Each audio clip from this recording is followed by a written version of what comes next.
Assalamualaikum warahmatullahi wabarakatuh. Alhamdulillahi rabbil alamin. Wassalatu wassalamu ala ashrafil mursalin Nabiyyina wa maulana Muhammadin wa ala alihi wa sahbihi ajma'in. Wa ashhadu an la ilaha illallah wahdahu la syarikalah. Wa ashhadu anna Muhammadan abduhu wa rasuluh. Sallallahu alaihi wa ala alihi wa sahbihi wa sallama tasliman katsira. Thumma amma ba'd. Alhamdulillah, kembali kita melanjutkan kajian tafsir salat. Dan insya Allah di kesempatan kali ini kita akan membahas tentang tafsir salawat. Bagi para jamaah yang memiliki buku, silahkan dibuka di halaman 278. Kita akan membaca tentang tafsir salawat. Setelah kita menyebutkan beberapa redaksi salawat, dari redaksi yang pertama sampai redaksi yang terakhir, dan kita perhatikan bahwa dari sekian banyak redaksi sholawat itu mirip-mirip. Maka saya kumpulkan jadi satu, kemudian di bagian belakang baru saya sebutkan tafsirnya. Yang pertama adalah kalimat Allahumma salli ala Muhammad. Allahumma salli ala Muhammad. Ya Allah, berikanlah sholawat kepada Muhammad. Dari sini kita bisa mengambil kesimpulan bahwa kalimat sholawat hakikatnya adalah doa agar Allah memberi sholawat. Doa agar Allah memberi sholawat. Sehingga saat kita mengucapkan Allahumma salli ala Muhammad, ya Allah berikanlah sholawat kepada Muhammad, maka sholawat dari kita, dari manusia untuk Nabi, adalah kita berdoa agar Allah memberikan sholawat untuk sang Nabi Sallallahu Alaihi Wasallam. Selanjutnya, ulama berbeda pendapat mengenai makna sholawat Allah kepada makhluknya. Pendapat yang pertama mengatakan, sholawat Allah untuk makhluknya adalah sana'ullahi alaihi, pujian Allah untuk makhluknya. Dan ini adalah pendapat yang masyhur di kalangan ulama, bersumber dari keterangan seorang ulama tabi'in yang bernama Abul Aliyah. Kita ingat-ingat ya, namanya Abul Aliyah. Bersumber dari keterangan Abul Aliyah yang diriwayatkan oleh Imam Bukhari dalam sahihnya. Imam Bukhari meriwayatkan, qala Abul Aliyah, Abul Aliyah mengatakan, salatullahi sana'uhu alaihi indal malaikah. Kata Abul Aliyah, salawat Allah artinya adalah pujian Allah untuk nabinya sallallahu alaihi wasallam indal malaikah, di hadapan para malaikat. Sehingga ketika kita berdoa Allahumma salli ala Muhammad, ya Allah berikanlah salawat kepada Muhammad, maka Allah Subhanahu wa ta'ala, maka bentuk doa itu adalah kita mohon kepada Allah agar Allah memberikan pujian kepada Nabi Muhammad sallallahu alaihi wasallam di hadapan para malaikat. Apa pengaruh pujian Allah? Imam Ibnu Utsaimin rahimahullah, ketika beliau menjelaskan, ketika Allah memuji nabinya sallallahu alaihi wasallam di hadapan para malaikat, maka malaikat itu akan semakin mencintainya. Kemudian para malaikat akan memberikan kebaikan bagi sang Nabi dengan cara mendoakan sang Nabi sallallahu alaihi wasallam atau dengan cara yang lain. Baik. Sehingga saat Allah Subhanahu wa taala memberikan pujian kepada nabinya di hadapan para malaikat, maka pengaruhnya adalah malaikat akan semakin mencintainya, mencintai beliau dan mendoakan kebaikan untuk beliau sallallahu alaihi wasallam. Di samping tentu saja Allah Ta'ala akan melimpahkan kebaikan bagi sang Nabi sallallahu alaihi wasallam. Sehingga dari sini kita bisa mendapatkan kesimpulan bahwa hakikat sholawat adalah doa. Hakikat sholawat adalah doa. Karena kita diajarkan bahwa ketika kita berhutang budi kepada orang lain, ketika kita berhutang budi kepada orang lain, maka kita berterima kasih kepada beliau. Dan bentuk rasa terima kasih itu kita ungkapkan dalam bentuk mendoakan kebaikan untuk beliau. Kalau kita merasa berhutang budi dengan Nabi SAW, atau merasa hutang budi dengan sahabat, atau dengan siapapun yang kita anggap sebagai tokoh kita, maka bentuk balas budi itu barangkali tidak bisa kita wujudkan dalam bentuk fisik, lalu kita wujudkan dalam bentuk doa. Sehingga kita tidak bisa ngasih hadiah untuk Rasulullah SAW. Anda mau ngasih apa? Kita tidak bisa ngasih misalnya fasilitas kendaraan yang mewah, atau makanan yang lezat, atau apapun untuk Rasulullah SAW. Beliau sudah meninggal dunia. Demikian pula para pendahulu kita. Maka yang bisa kita lakukan adalah memberikan hadiah berupa doa bagi Rasulullah SAW dan para pendahulu kita. Sehingga di sini yang kedua, Allah memberikan sholawat, artinya Allah memberkati. Ini pendapat yang kedua ya, ulama beda pendapat. Kemudian pendapat yang kedua adalah Allah memberikan sholawat, artinya Allah memberkati makhluknya. Dan ini merupakan keterangan Ibnu Abbas radhiyallahu anhuma. Imam Bukhari mengatakan, qala Ibnu Abbasin yusalluna ay yubarrikun. Kata Ibnu Abbas, memberikan salawat artinya memberkati. Allah dan para malaikat memberi salawat artinya mereka memberkati untuk Rasulullah Sallallahu Alaihi Wasallam. Ini pendapat Ibnu Abbas. Ketika beliau menafsirkan firman Allah di surat Al-Ahzab, Innallaha wa malaikatahu yusalluna 'alan nabi. Ay yubarrikuna 'alan nabi sallallahu alaihi wasallam. Yang ketiga, salawat Allah untuk Nabi artinya adalah Allah memuliakan sang Nabi sallallahu alaihi wasallam. Dan ini merupakan pendapat Al-Halimi, salah seorang ulama Syafi'iyah. Al-Hafidh Ibnu Hajar menyebutkan, wa qala Al-Halimi fi Syu'ab makna salati 'ala Nabi sallallahu alaihi wasallam ta'dhimuhu wa makna qauluna Allahumma salli 'ala Muhammad ay 'azzim Muhammadan. Kata Al-Halimi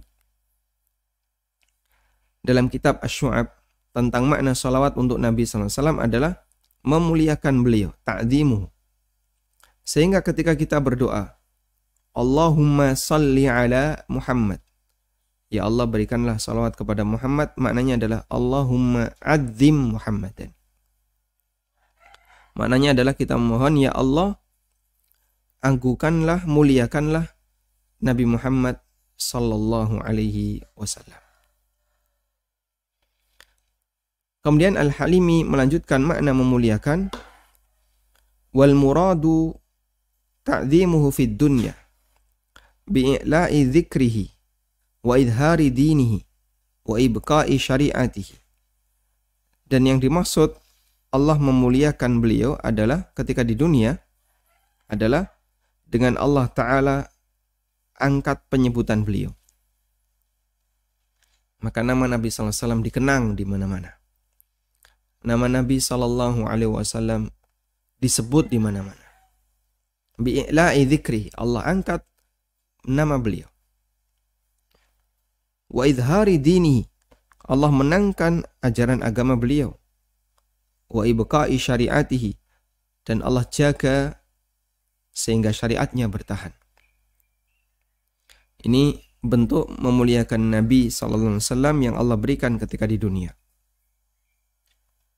Nama beliau disanjung-sanjung oleh banyak masyarakat. Agama beliau dimenangkan dan syariat beliau sallallahu alaihi wasallam dijaga oleh Allah sehingga bertahan sampai kiamat. Wa fil akhirah, Dan bentuk memuliakan Nabi SAW di akhirat adalah bi'ijzali mathubatihi wa tashfi'ihi fi ummatihi wa ibda'i fadilatihi bil maqamil mahmud. Allah penuhi pahala untuk beliau. Allah berikan kesempatan bagi beliau untuk memberi syafaat bagi umat-umatnya. Dan Allah Subhanahu wa ta'ala anugerahkan untuk beliau karunia, yaitu berupa al-maqamul mahmud. Sebagaimana yang ini kita baca ketika kita membaca doa seusai adzan, wa ba'athu maqaman mahmudan alladhi wa'adtah. Baik. Sehingga di sini kita bisa melihat ada 3 makna ya dari kata sholawat. Yang pertama adalah pujian Allah, yang kedua keberkahan dari Allah, Allah memberkati, dan yang ketiga pendapat Al-Halimi adalah Allah memuliakan. Jika kita terapkan kaidah bahwa semua istilah yang memiliki banyak makna, maka makna yang tidak saling bertentangan, maka makna yang tepat adalah mencakup semuanya. Ini ada salah satu kaidah yang disampaikan oleh Imam As-Sa'di dalam Qawaidul Hisan, bahwa jika ada sebuah istilah yang memiliki banyak makna yang tidak saling bertentangan,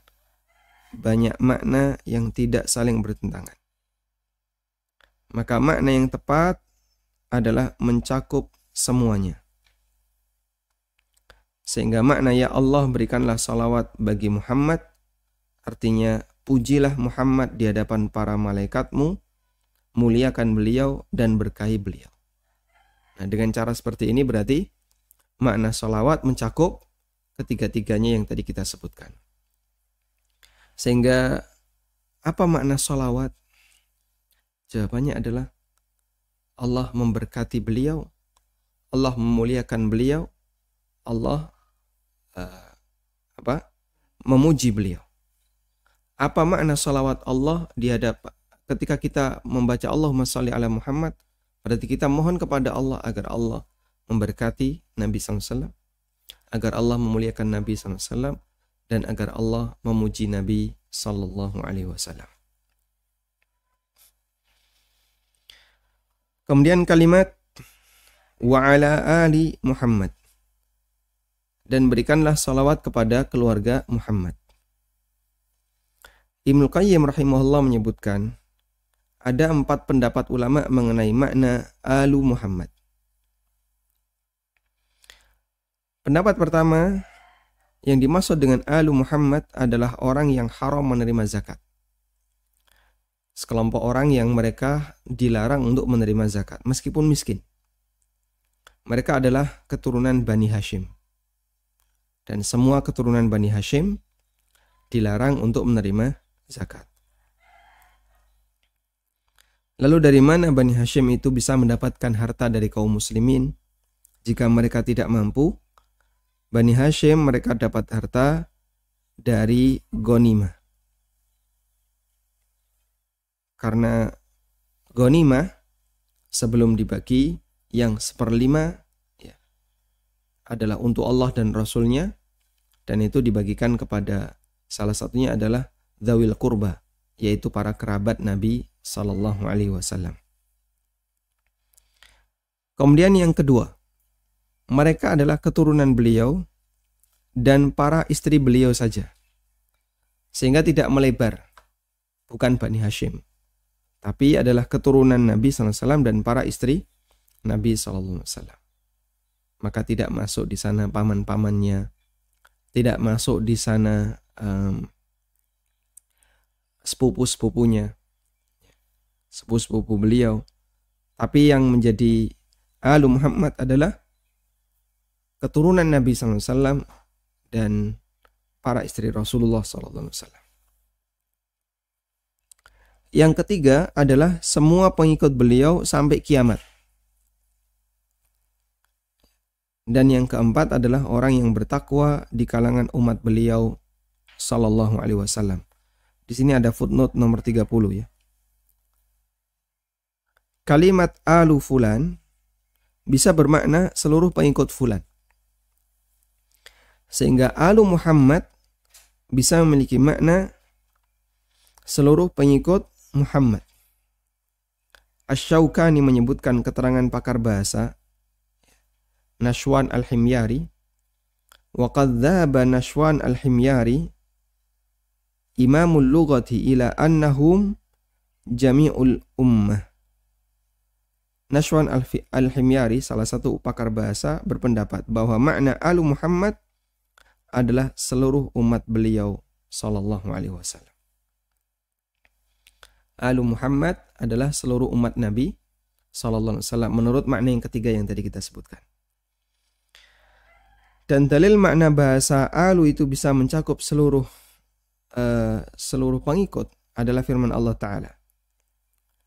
Allah berfirman, wa yauma taqumus sa'atu adkhilu ala fir'auna asyaddal adab. Adkhilu ala fir'auna asyaddal adab. Dan pada saat kiamat dikatakan, adkhilu ala fir'aun. Masukkanlah alu fir'aun. Di sini ada kalimat alu fir'aun. Apa makna alu fir'aun? Makna alu fir'aun, keluarga Fir'aun, di sini adalah seluruh pengikut Fir'aun. Sementara orang yang beriman di kalangan keluarganya seperti istrinya, tentu saja tidak dimasukkan ke dalam adab. Istrinya Fir'aun, Asia, seorang muslimah. Dan bahkan disebutkan oleh Allah dalam Al-Quran. Allah jadikan sebagai permisalan. Ada orang yang menjadi istri penjahat, tapi dia wanita solihah. Sebaliknya, ada wanita yang menjadi istri Nabi, tapi dia jadi penjahat. Dan ketika Allah menyebutkan adkhilu ala Fir'aun, masukkanlah keluarga Fir'aun ke dalam neraka, apakah istrinya masuk? Jawabannya tidak. Kenapa? Karena istri Fir'aun seorang muslimah. Tidak mungkin dia disiksa bersama Fir'aun. Bahkan Allah Subhanahu wa Ta'ala janjikan untuk istrinya Fir'aun, yaitu Asia, akan mendapatkan istana ketika di akhirat. Dan kita juga bisa melihat salah satu di antara makna alu adalah pengikut. Ketika Allah Subhanahu wa Ta'ala memberikan koreksi terhadap doanya Nabi Nuh alaihi salatu wassalam. Innahu laisa min ahlik.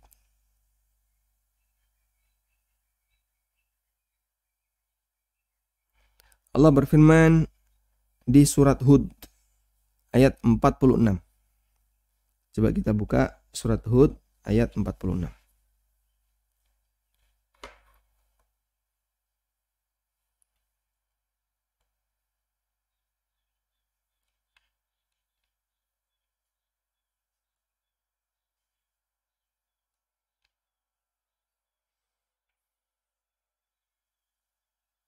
Di ayat 46 Allah Subhanahu wa Ta'ala berfirman,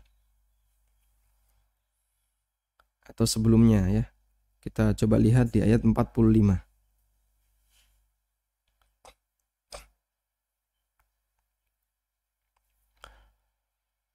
Wa nada Nuhur rabbahu faqala rabbi inna ibni min ahli. Nuh berdoa kepada Allah setelah selesai banjir.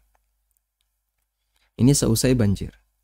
Faqala, lalu beliau bersabda, Rabbi inna ibni min ahli. Ya Allah, sesungguhnya anakku itu termasuk keluargaku. Wa inna wa'dakal haqqu. Sesungguhnya janjimu itu benar. Lalu coba kita lihat pengingkaran Allah. Qala ya Nuhu, di ayat berikutnya. Allah berfirman, wahai Nuh, innahu laisa min ahlik. Anakmu itu bukan keluargamu. Masya Allah. Nuh ketika mau memberikan pembelaan kepada anaknya, meminta kepada Allah agar anaknya itu diselamatkan, diampuni oleh Allah. Setelah banjir selesai, Nuh berdoa dengan menunjukkan kedekatan pada anaknya. Rabbi inna bni min ahli, sesungguhnya anakku termasuk keluargaku. Tapi anaknya karena dia tidak mau ikut bapaknya, mati dalam kondisi kafir. Dan Allah Subhanahu wa taala ketika mengkoreksi doanya Nuh, Allah mengatakan, qala ya Nuhu innahu laisa min ahlik. Wahai Nuh, sesungguhnya anakmu itu bukan keluargamu. Innahu amalun ghairu saleh, itu adalah amal yang tidak soleh. Karena anakmu mati kafir. Sehingga dari ayat ini kita bisa mendapatkan pelajaran bahwa makna keluarga itu adalah lebih kepada kesamaan agama. Karena ada latar belakang kesamaan agama. Sehingga Alu Muhammad Sallallahu Alaihi Wasallam oleh sebagian ulama dipahami bahwa Alu Muhammad di sini maknanya adalah seluruh pengikut Nabi Sallallahu Alaihi Wasallam. Selanjutnya Ibnu Qayyim menegaskan, dari keempat pendapat ini yang paling mendekati adalah pendapat pertama dan kemudian pendapat kedua. Sementara pendapat ketiga dan keempat adalah lemah karena Nabi SAW telah menjelaskan siapa keluarga beliau. Beliau mengatakan, annas sadaqata la tahillu li ali Muhammadin sallallahu alaihi wasallam, bahwa sedekah itu tidak halal untuk keluarga Muhammad sallallahu alaihi wasallam. Beliau juga pernah berdoa, Allahumma ja'al rizqa ali Muhammadin qutan. Ya Allah, jadikanlah rizki keluarga Muhammad. Di sini ada kalimat alu Muhammad. Ya Allah, jadikanlah rizki keluarga Muhammad qutan, cukup untuk makan. Sehingga doa Nabi SAW, beliau mohon kepada Allah agar rizki keluarga Muhammad SAW ketika beliau masih hidup, beliau mohon kepada Allah cukup untuk kebutuhan makan. Sehingga tidak perlu meminta-minta kepada orang lain. Lalu Ibnu Qayyim menegaskan, semua dalil ini menunjukkan bahwa makna Alu Muhammad tidak mencakup umum semua umat beliau, tapi hanya khusus untuk keluarga beliau sallallahu alaihi wasallam. Dan pendapat ini pula yang dinilai lebih kuat oleh Al-Hafidh Ibnu Hajar sebagaimana keterangan beliau di Fathul Bari. Nah, meskipun tidak menutup kemungkinan bahwa makna alu juga bisa kita pahami sebagai seluruh pengikut Nabi SAW dan orang yang bertakwa di kalangan umat beliau sallallahu alaihi wasallam. Selanjutnya kita akan beralih kepada kalimat kama shallaita ala Ibrahim. Sebagaimana engkau telah memberikan salawat kepada Ibrahim. Dan ya sebagai tambahan ya. Dalam salah satu redaksi salawat di situ ada kalimat wa azwajihi wa dzurriyyati. Allahumma salli ala Muhammad wa azwajihi wa dzurriyyati. Coba kita ulang di atas ya. Allahumma salli ala Muhammad wa azwajihi wa dzurriyyati. Dalam salawatnya Abu Humaid As-Sa'idi, Allahumma salli ala Muhammad wa azwajihi wa dzurriyyatihi. Dalam salawatnya Abu Humaid As-Sa'idi. Sudah kita baca. Dan ini salah satu di antara penguat bahwa makna alu Muhammad adalah azwajuhu wa dzurriyyatuhu. Istri beliau dan keturunan beliau sallallahu alaihi wasallam. Berikutnya kita akan membaca kalimat kama shallaita ala Ibrahim. Sebagaimana engkau telah memberikan salawat kepada Ibrahim. Di situ ada kalimat kama yang artinya sebagaimana. Sehingga di situ ada bentuk penyerupaan. Dan bentuk penyerupaan ini memiliki dua kemungkinan makna. Di sini saya sebutkan ada sebuah footnote 31, coba kita baca. An-Nawawi menyebutkan ulama berbeda pendapat mengenai hikmah kalimat sholawat. Berikanlah sholawat bagi Muhammad sebagaimana sholawat untuk Ibrahim. Padahal Nabi Muhammad SAW lebih afdol daripada Ibrahim. Jadi kalau ada bentuk penyerupaan, objek satu seperti objek dua. Berarti mana yang lebih bagus? Mana yang lebih sempurna? Jawabannya objek 2. Kalau ada kalimat seperti ini, objek 1 seperti objek 2. Berarti secara makna objek 2 dia lebih sempurna daripada objek 1. Contoh ya. Contoh.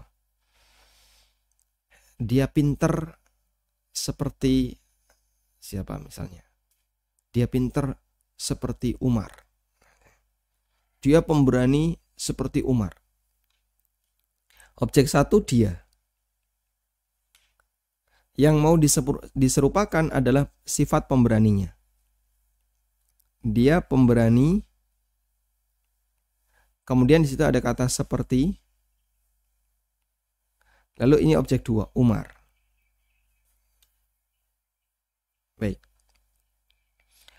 Dia pemberani seperti Umar. Ini objek 1 ya. Kemudian ini sisi yang disamakan, sisi kesamaan sifatnya. Ada kata seperti. Kemudian di sini objek 2. Baik.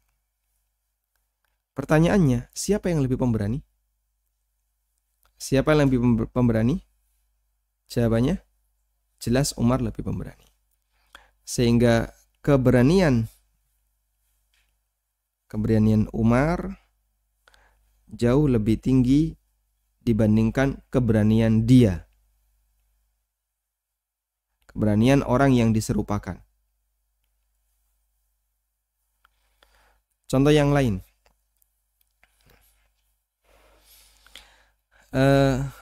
Wajahmu misalnya. Wajahmu seperti rembulan. Wajahmu seperti bulan. Wajahmu ini apa? Objek 1. Bulan ini objek 2. Gitu kan? Lalu di sini ada penyerupaan. Adawatut tashbih. Yang jadi pertanyaan, kalau di sini kan tadi ada kata pemberani. Yang disamakan apanya? Al-musyabbah bihinya apa? Yang disamakan apanya? Wajahmu seperti bulan. Ini yang disamakan apa? Wah, teng brocel, jerawatnya maksudnya ya. Wajahmu banyak jerawat seperti permukaan bulan. Orangnya marah kalau kayak gini. Tapi kalau yang dimaksud wajahmu cerah seperti bulan, maka yang disamakan ada kecerahannya. Sehingga bisa di sini wajahmu. Ini ada titik-titik ya. Titik-titik wajahmu ini bulan. Mana yang lebih tinggi? Ya, tentu bulan. Ini bisa diisi titik-titik ini cerah. Cerah wajahmu ya tentu saja di bawah cerahnya bulan. Atau apa? Jerawat wajahmu tentu saja tidak lebih parah dibandingkan yang ada di bulan. Baik. Paham insyaallah di sini? Nah, sekarang ada kalimat berikanlah salawat kepada Muhammad sebagaimana salawat untuk Ibrahim. Di sini ada lafaz sebagaimana salawat untuk Ibrahim. Kama shallaita ala Ibrahim. Berarti di situ sedang kita lakukan perbandingan, ya. Sedang kita lakukan tasbih. Sholawat untuk Nabi Muhammad, Allahumma sholli ala Muhammad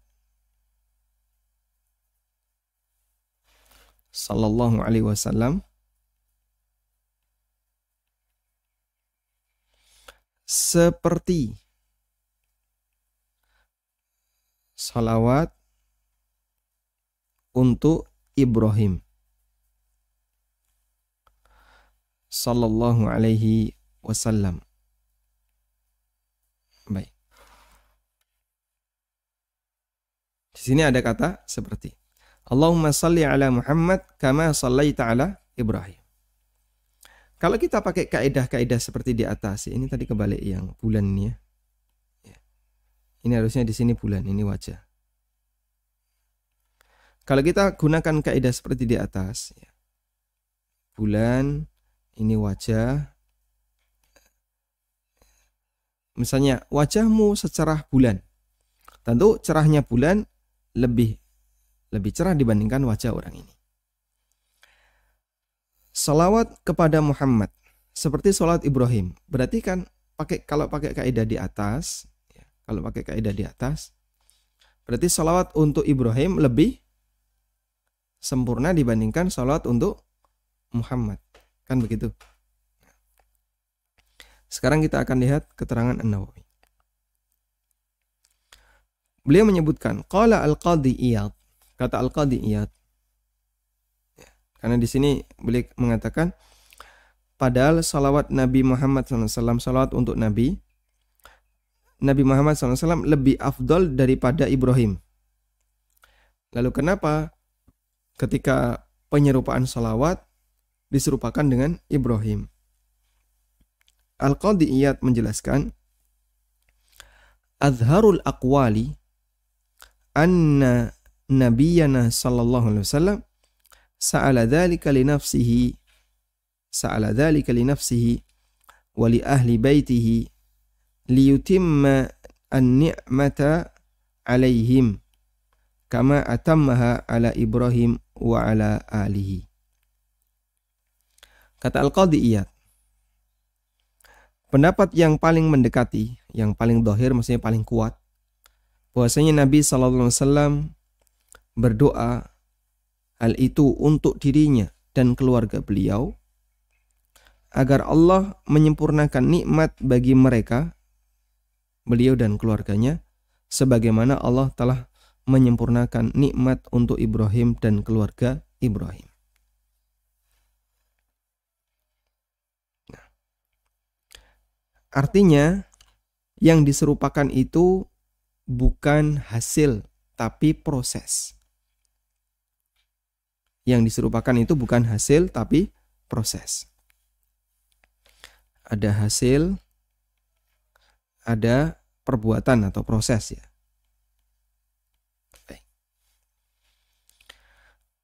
Yang diserupakan yang mana, hasil atau proses? Jawabannya proses. Proses itu perbuatan.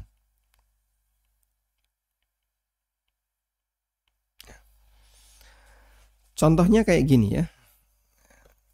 Semoga tidak membingungkan. Contohnya kayak gini. Ada anak yang dia menyampaikan kepada bapaknya, "Pak, saya minta hadiah. Seperti bapak pernah ngasih hadiah ke kakak." Ya. Anak minta kepada bapak, "Saya minta hadiah seperti bapak pernah ngasih hadiah ke kakak."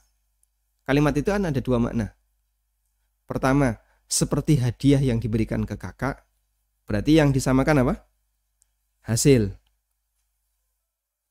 Anak meminta, sang adik meminta kepada bapak, "Saya minta hadiah seperti hadiah yang pernah bapak berikan ke kakak." Berarti di situ anak minta kesamaan objek hadiah. Paham di sini? Bisa juga maknanya adalah anak ini meminta, adik ini meminta agar diberi hadiah, terserah Bapak. Sebagaimana Bapak pernah memberi hadiah kepada kakaknya. Tapi objeknya tidak sama. Sehingga yang disamakan apa? Perbuatannya. Pak, saya minta hadiah sebagaimana Bapak pernah memberi hadiah kepada kakak. Nah, yang disamakan adalah perbuatannya. Sehingga sang adik meminta, berikanlah saya hadiah, berikanlah aku hadiah, sebagaimana Bapak pernah ngasih hadiah ke kakak. Dengan bentuk hadiah apapun terserah. Yang penting pokoknya Bapak ngasih hadiah ke saya. Berarti yang disamakan apa? Perbuatannya. Maka dalam kalimat salawat, Allahumma sholli ala Muhammad kama shallaita ala Ibrahim, yang diserupakan itu perbuatannya. Ya Allah, berikanlah salawat kepada Muhammad sebagaimana engkau pernah ngasih salawat kepada Ibrahim. Sehingga yang diserupakan apa? Perbuatan Allah Subhanahu wa ta'ala memberi salawat. Bukan bentuk salawatnya. Karena bentuk salawat untuk Nabi Muhammad SAW jelas lebih tinggi tingkatannya. Karena beliau lebih afdol, lebih mulia dibandingkan bentuk salawat untuk Ibrahim alaihi salatu wassalam. Mafhum insyaallah ya. Walhamdulillah. Baik.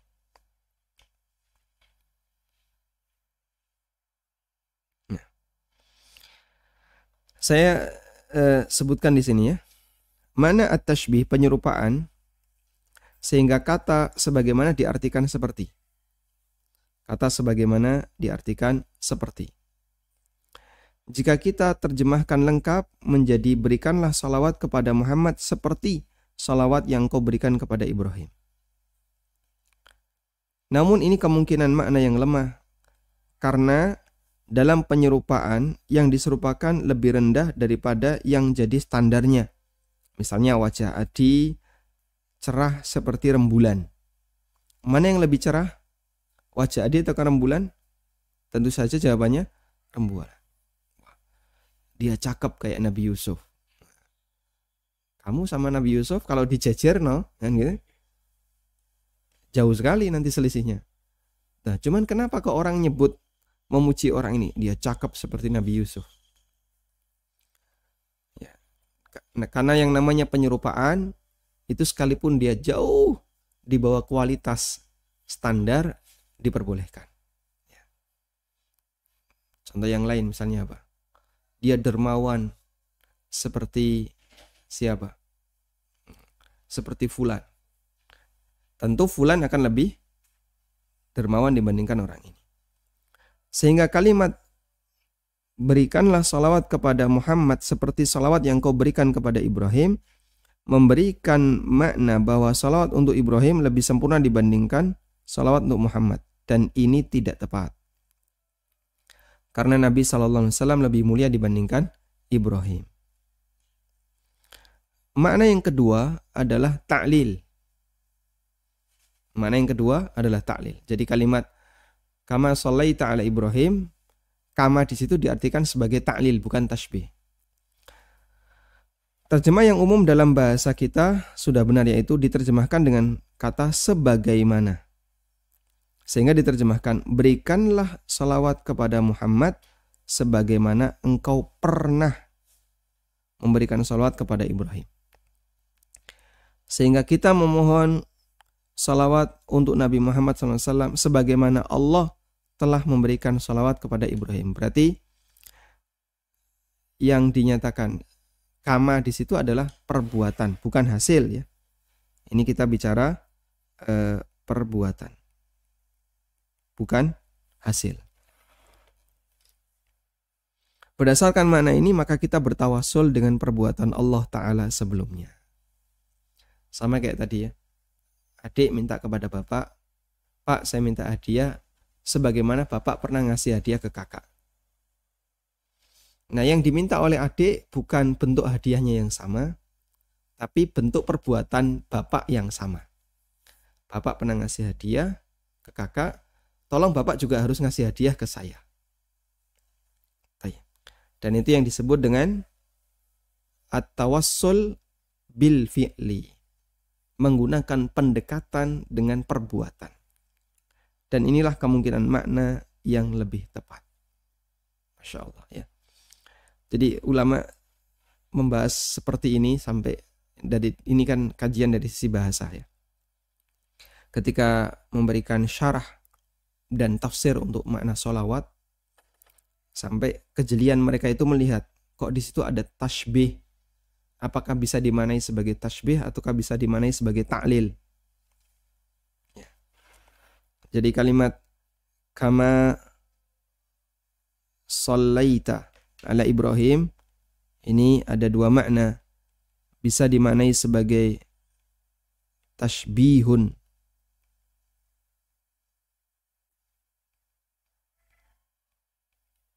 bisa dimaknai sebagai ta'lil.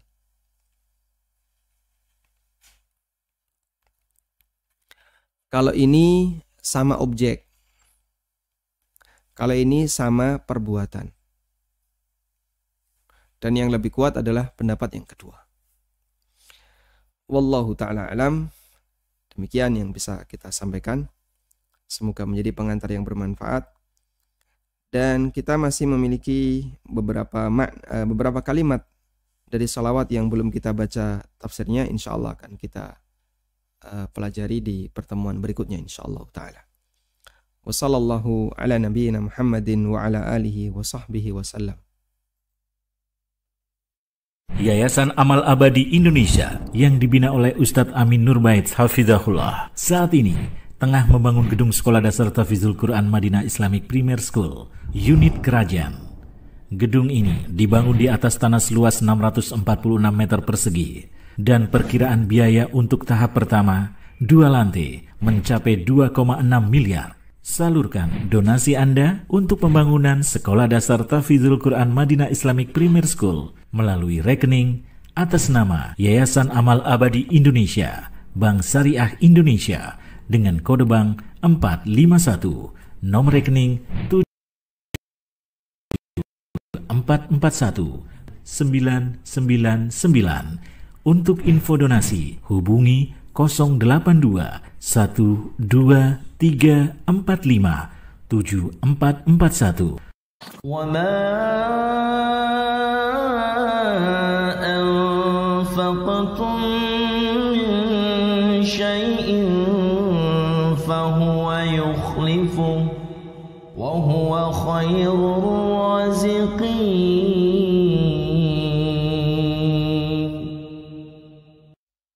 Baik, selanjutnya kami persilahkan bagi Anda yang mau bergabung.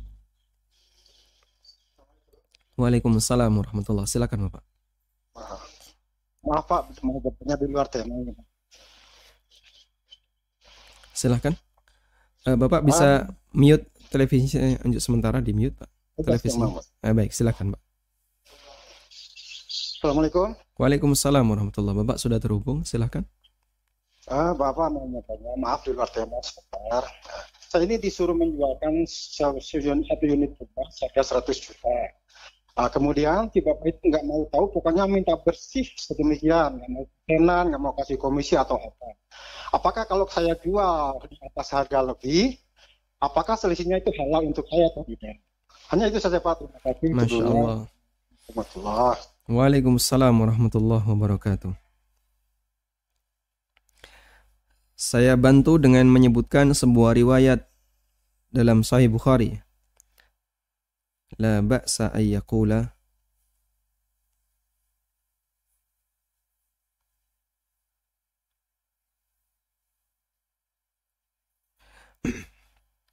ada sebuah riwayat dalam Sahih Bukhari ketika beliau menjelaskan tentang bagaimana cara samsaroh yang benar.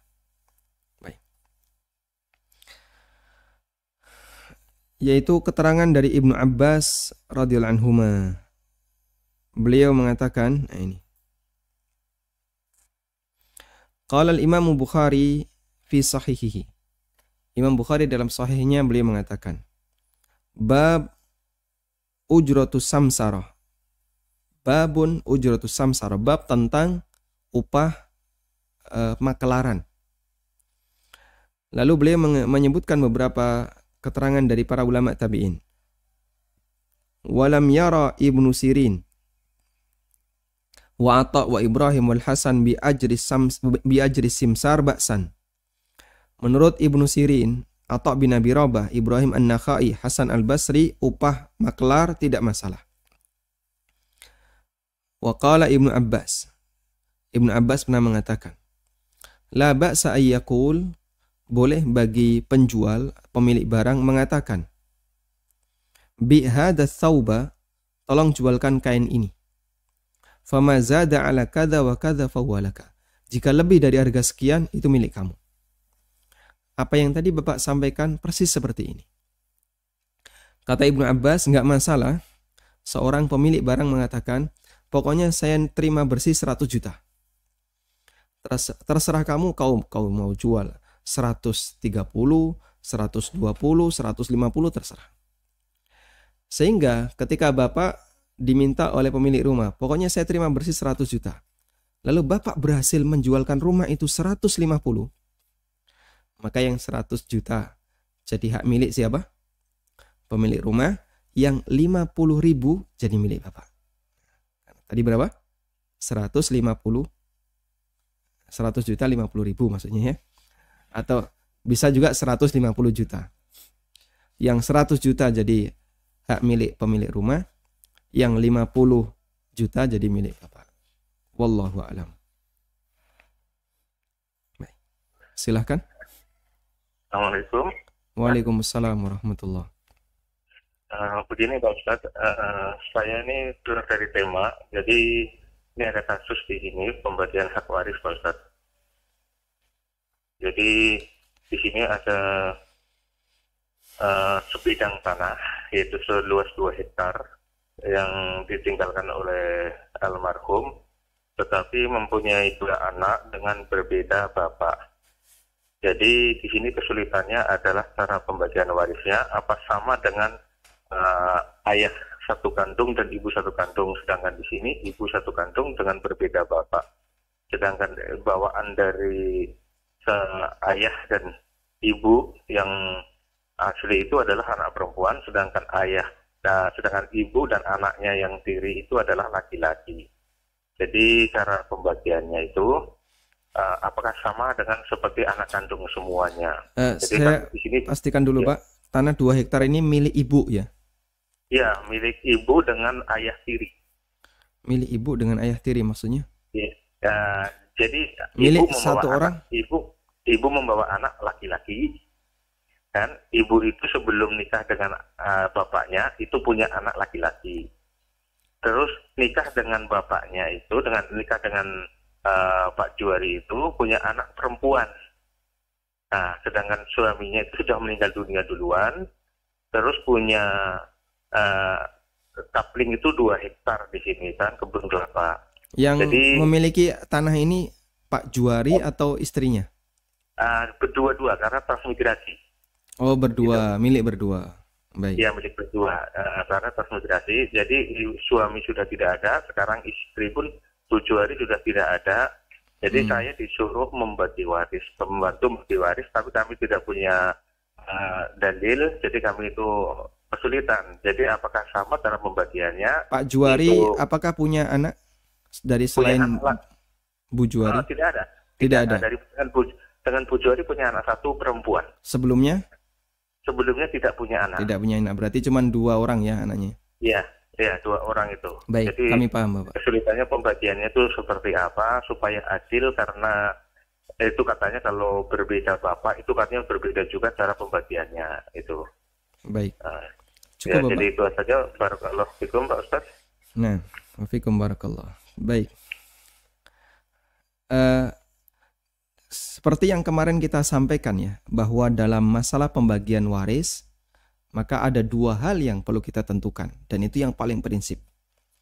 2 hal dalam pembagian waris.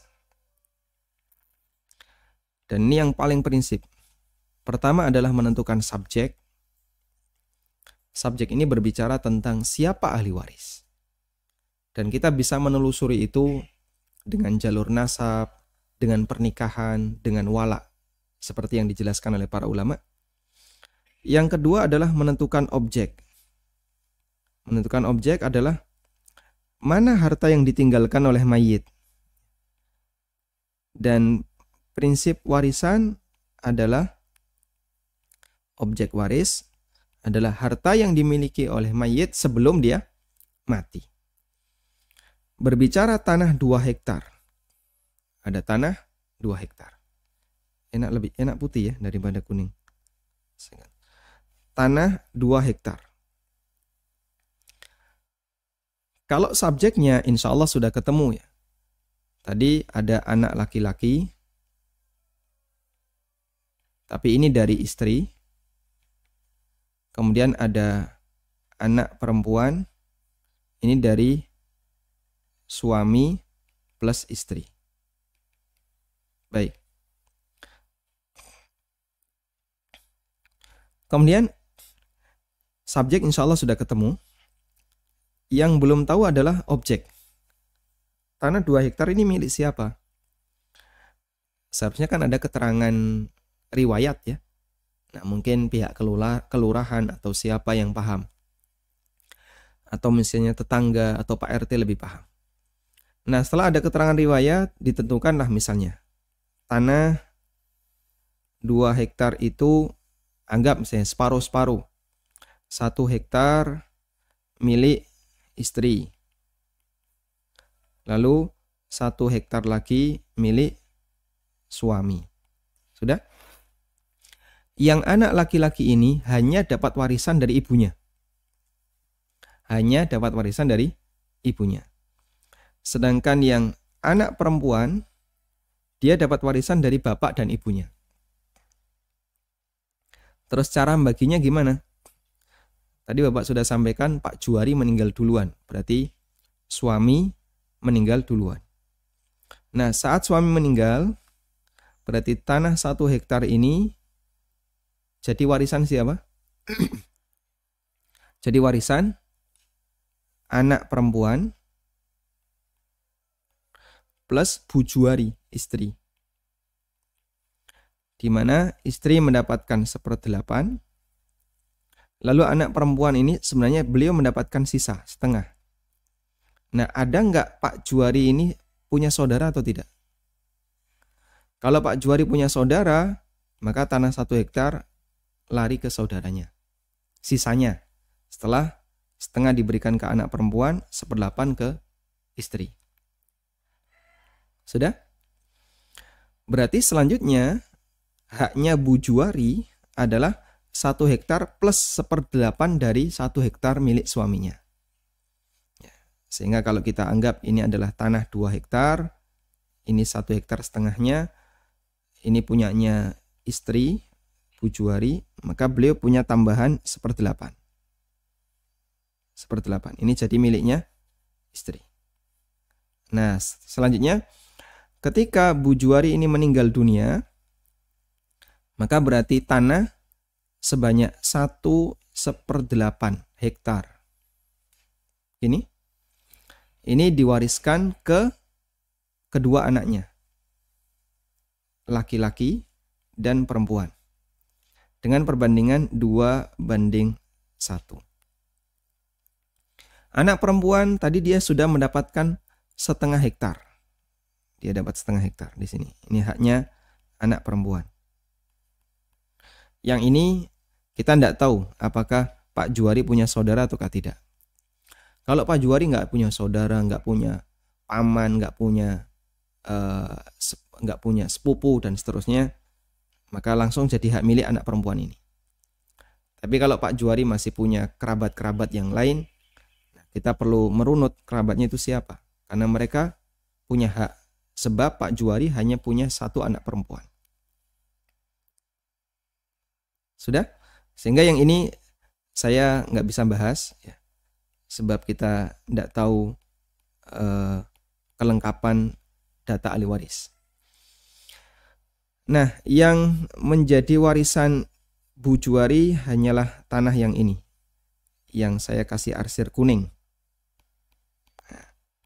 Ini ya, 1/8 hektar. Ini dibagikan. Untuk anak laki-laki dapat 2. Berarti ini dibagi 3. 1/8 ini dibagi 3. Jadinya berapa? Pokoknya N hektar gitu aja ya. Nah, maka yang anak laki-laki dapat 2N, yang anak perempuan dapat 1N. Ya. Berapa N? Nah, itu nanti dihitung sendiri dengan metode matematika. Wallahu a'lam.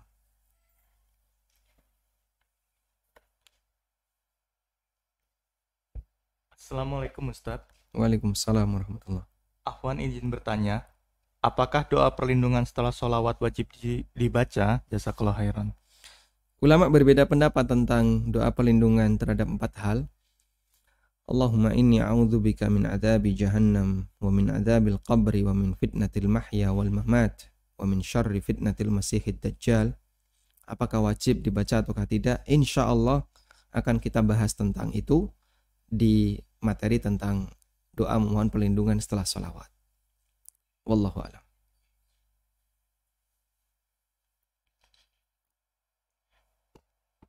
Bismillah. Assalamualaikum Ustadz. Izin Waalaikumsalam bertanya.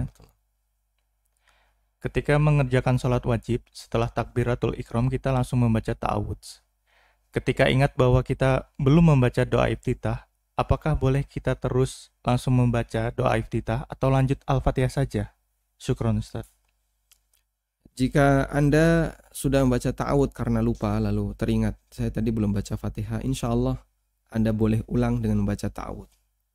Insya Allah Anda boleh ulang sehingga Anda langsung baca doa iftitah, kemudian dilanjutkan ta'awud dan seterusnya. Maka ta'awud yang tadi Anda baca Anda tidak hiraukan lagi, lalu Anda membaca doa tidak Anda perhitungkan, lalu Anda membaca iftitah. Wallahu a'lam. Silahkan. Assalamualaikum. Waalaikumsalam. Waalaikumsalam warahmatullahi wabarakatuh. Ustaz, jika variasi doa dalam sholat itu boleh demi menjaga sunnahnya Rasulullah SAW. Ketika gerakannya pun apakah boleh juga bervariasi ketika berbeda-beda seperti tahiyatul akhir, tasyahud akhir yang dari telunjuk baik dikirakan pada saat syahadat atau di awal, apakah boleh juga bervariasi? Yang kedua, ketika jari telunjuk itu akan digerakkan, apakah letak tangan ketika turun itu di seperti biasa atau masih digenggam sampai akhir? Yang kedua gimana, Bu? Ketika jari telunjuk itu akan diturunkan. Ya. Apakah itu tangannya itu masih tetap menggenggam atau dibuka? Dibuka ya. Baik. Itu saja variasinya. Apakah boleh gerakannya bervariasi juga? Barakallahu fikum Ustaz. Jazakumullahu khairan. Nah, ada di buku ya.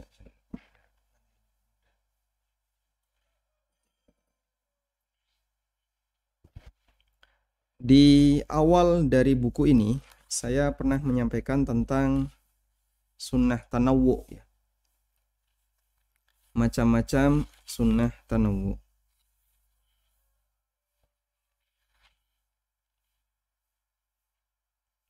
Ada di halaman 42.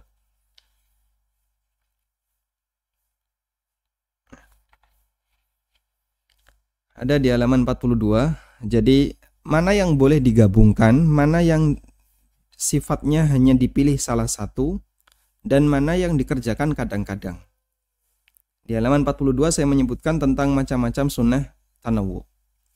Kalau ibu penanya punya bukunya, bisa dibuka di halaman 42. Sunnah tanawwu ada 3 macam. Pertama, ada sunnah tanawwu yang dikerjakan salah satu saja, namun secara bergantian. Contohnya adalah cara takbiratul ikhram. Kadang Nabi SAW melakukannya setinggi pundak dan kadang setinggi telinga. Maka kita praktekkan secara bergantian. Bisa begini, bisa begini. Sehingga tidak boleh digabungkan. Allahu Akbar. Nah, kayak gini tidak boleh ya. Yang satu di pundak, yang satu di telinga. Tidak boleh. Kemudian yang kedua adalah sunnah tanawwu yang bisa digabungkan. Misalnya doa sebelum salam, beliau ajarkan banyak redaksi. Anda bisa baca semuanya. Sehingga Anda baca doa Allahumma inni a'udzubika min adzabi jahannam wa min adzabil qabri.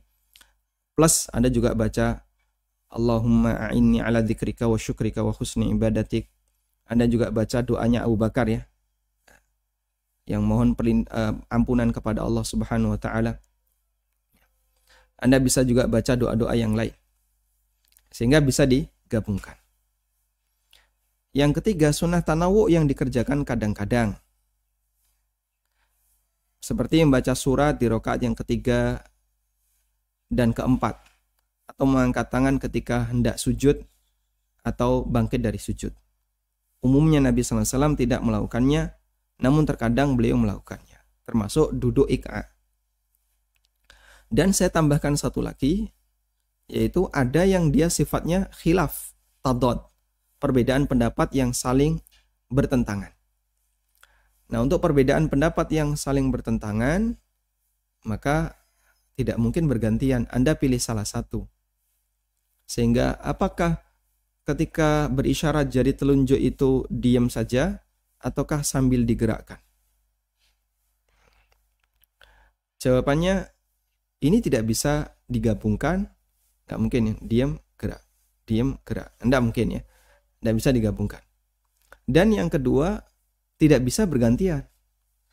Duhur digerakkan, asar karena ngantuk diam, nanti maghrib gerak lagi, isya diam, nggak seperti itu. Karena diam dan gerak ini sifatnya perbedaan pendapat ulama. Sehingga ulama yang milih diam, dia nggak gerak. Ulama yang milih gerak, nggak diam. Gitu. Karena itu untuk yang seperti ini, Anda pilih salah satu. Berdasarkan tarjih ya, usaha yang Anda lakukan dalam menilai mana di antara dua pendapat ini yang lebih mendekati. Nah, taunya dari mana Pak? Salah satu sebagai contoh, Anda nanti bisa menyimak ulang kajian tafsir sholat untuk tema tentang tata cara mengacungkan jari, mengisyaratkan jari saat tasyahud. Di situ saya memberikan penjelasan khilaf ulama tentang mengisyaratkan jari, apakah itu hadisnya sahih ataukah termasuk hadis yang syadz. Demikian pula tentang tata cara duduk saat tasyahud akhir di rakaat di sholat subuh atau sholat yang memiliki tasyahud hanya satu. Apakah tawarruk ataukah iftirash? Demikian pula ketika kunut saat subuh. Kunut ataukah tidak kunut? Sedekap ataukah tidak sedekap saat iktidal?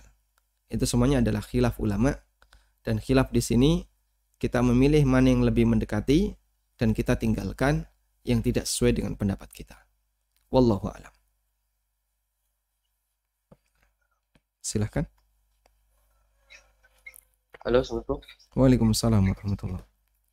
Ustaz, izin tanya Ustaz, kalau kita lagi sholat berjamaah di masjid, misalnya kita masbuk 1 rakaat atau 2 rakaat, nanti pas imam sedang tahiyatul akhir, kita belum tahiyatul akhir kan Ustaz, terus pas sudah selesai baca bacaan tahiyat, kan imam misalnya ada baca doa setelah tahiyat akhir kan, dan jadi pas kita selesai baca tahiyatul tahiyat kan ada jeda itu antara imam saat imam membaca doa dengan salam. Nah, apa yang harus kita lakukan pada saat jeda itu? Apakah kita diam saja atau ikut membaca doa setelah tahiyat akhir itu juga, atau bacaan apa Ustaz? Anda belum selesai ya sholatnya ya? Belum, misalnya kita imam sudah tahiyat akhir, kita belum kan, kita masbuk. Masbuk ya.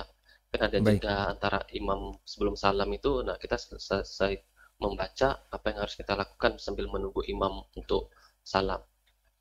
Baik. Mohon penjelasan Ustaz. Jazakallah khair. Assalamualaikum warahmatullahi wabarakatuh. Waalaikumsalam warahmatullahi wabarakatuh.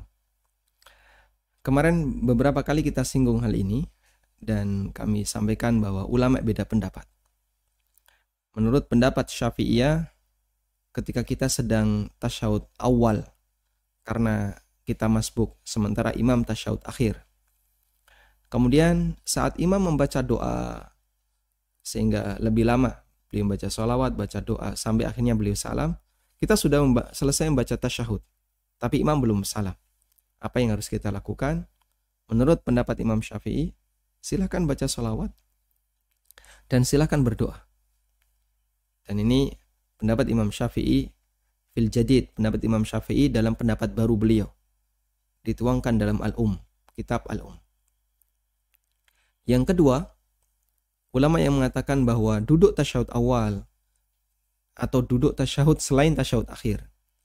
Karena makmum masbuk, mereka duduk tasyahud mengikuti imam, padahal dia belum tasyahud akhir karena dia telat. Maka duduknya itu pendek. Duduknya pendek. Nah, konsekuensinya karena pendek, tidak perlu baca sholawat dan tidak perlu berdoa. Dan pendapat ini yang lebih dikuatkan oleh Ibnul Qayyim, dan beliau sebutkan berbagai macam dalil, sisi penguat untuk mendukung pendapat yang kedua ini. Dan ini pendapat Imam Syafi'i fil qadim, pendapat Imam Syafi'i dalam pendapat lama beliau. Nah, kalau kita konsekuen dengan pendapat yang kedua, maka begitu Anda selesai mengucapkan wa asyhadu anna Muhammadan abduhu wa rasuluh, Anda diam. Diam, nunggu sampai imam selesai salam, baru kemudian Anda bangkit. Wallahu a'lam. Silahkan. Assalamualaikum Ustaz. Waalaikumsalam warahmatullahi. Yang saya mau tanyakan Ustaz, kalau di masjid dekat rumah saya antara azan dan iqomahnya sangat dekat. Jadi qobliyah saya lakukan di rumah. Pada saat azan dimulai, saya langsung qobliyah gitu Ustaz di rumah. Apakah itu diperbolehkan atau harus menunggu azannya selesai dulu Ustaz? Kalau saya tunggu selesai dulu azannya, saya nggak dapat takbir bersama imam dikarenakan masbuk Ustaz. Karena jeda waktu antara azan dan iqomah di masjid dekat rumah ini terlalu dekat. Jadi bagaimana Ustaz? Ada azan yang lain selain masjid Bapak? Bagaimana Ustaz? Apakah ada azan yang lain selain masjid di dekat Bapak yang Bapak dengar?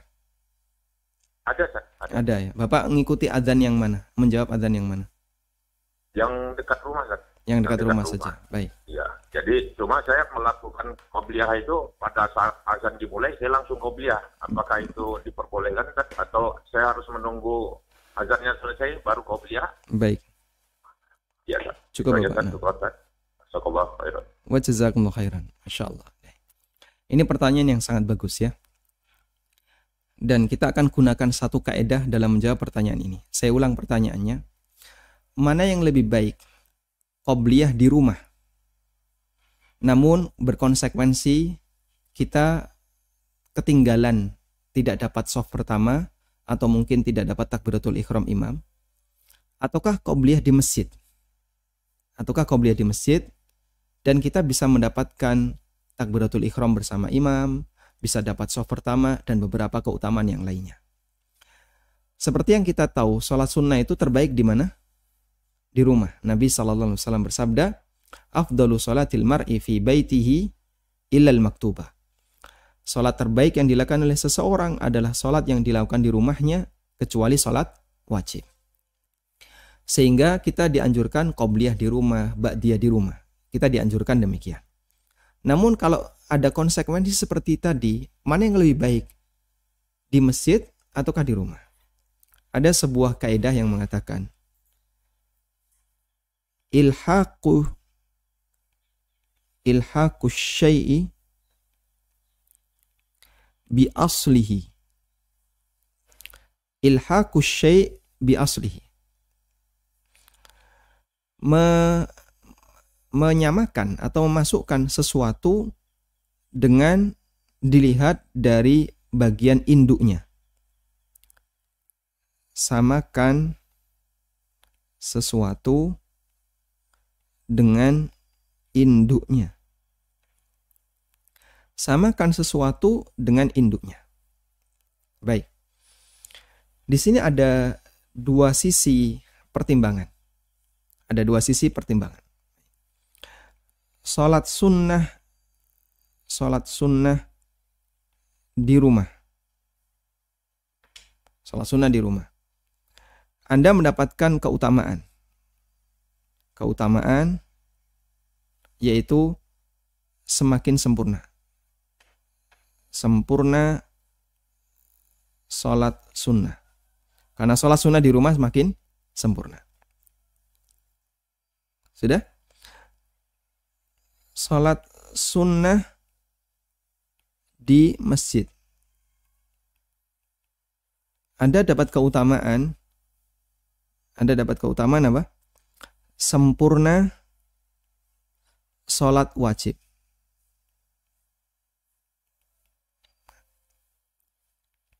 Kalau Bapak sholat sunnah di rumah, maka nanti konsekuensinya Bapak akan ketinggalan takbiratul ihram, atau Bapak tidak bisa menjawab adzan. Karena ketika sedang adzan dikumandangkan, Bapak sudah mulai sholat sunnah. Otomatis Bapak tidak bisa menjawab adzan. Sehingga ada salah satu di antara sunnah yang hilang. Ada salah satu di antara sunnah yang hilang. Bapak korbankan tidak menjawab adzan, atau Bapak korbankan tidak dapat takbiratul ihram imam. Tapi kalau Bapak sholat sunnah di masjid, Bapak bisa jawab adzan dan bisa mendapatkan takbiratul ihram. Dapat takbiratul ihram itu bagian dari kesempurnaan sholat wajibnya. Sedangkan sholat sunnah di rumah itu bagian dari kesempurnaan sholat sunnah. Nah, berarti di sini ada perbandingan antara memperhatikan kesempurnaan sunnah ataukah memperhatikan kesempurnaan wajib. Maka yang seharusnya dilakukan adalah perhatikan kesempurnaan yang wajib. Itu yang dimaksud kaidah ilhaqus syai'i bi aslihi. Samakan sesuatu dengan bagian induknya. Kalau Bapak sholat di masjid, maka induknya yaitu sholat wajib jadi lebih sempurna. Tapi kalau Bapak sholat di rumah, memang itu sempurna untuk sholat sunnahnya. Karena sholat sunnah di rumah lebih tinggi pahalanya. Namun sholat wajib Bapak jadinya tidak lebih sempurna. Karena Bapak ketinggalan takbiratul ihram. Ada? Maka dahulukan yang wajib dibandingkan yang sunnah. Sehingga di posisi ini kami sarankan sebaiknya Anda sholat di masjid. Sehingga persiapan berangkat menuju masjid sebelum adzan dikumandangkan atau ketika adzan dikumandangkan, begitu sampai masjid adzan selesai, Bapak bisa jawab adzan di perjalanan menuju masjid. Sampai di masjid adzan selesai, Bapak bisa langsung sholat sunnah. Sehingga nanti tidak ketinggalan takbiratul ihram. Wallahu ta'ala alam. Demikian yang bisa kita sampaikan. Semoga bermanfaat. Wassallallahu ala nabiyyina Muhammadin wa ala alihi wa sahbihi wa sallam. Wa akhiru da'wana anil hamdulillahi rabbil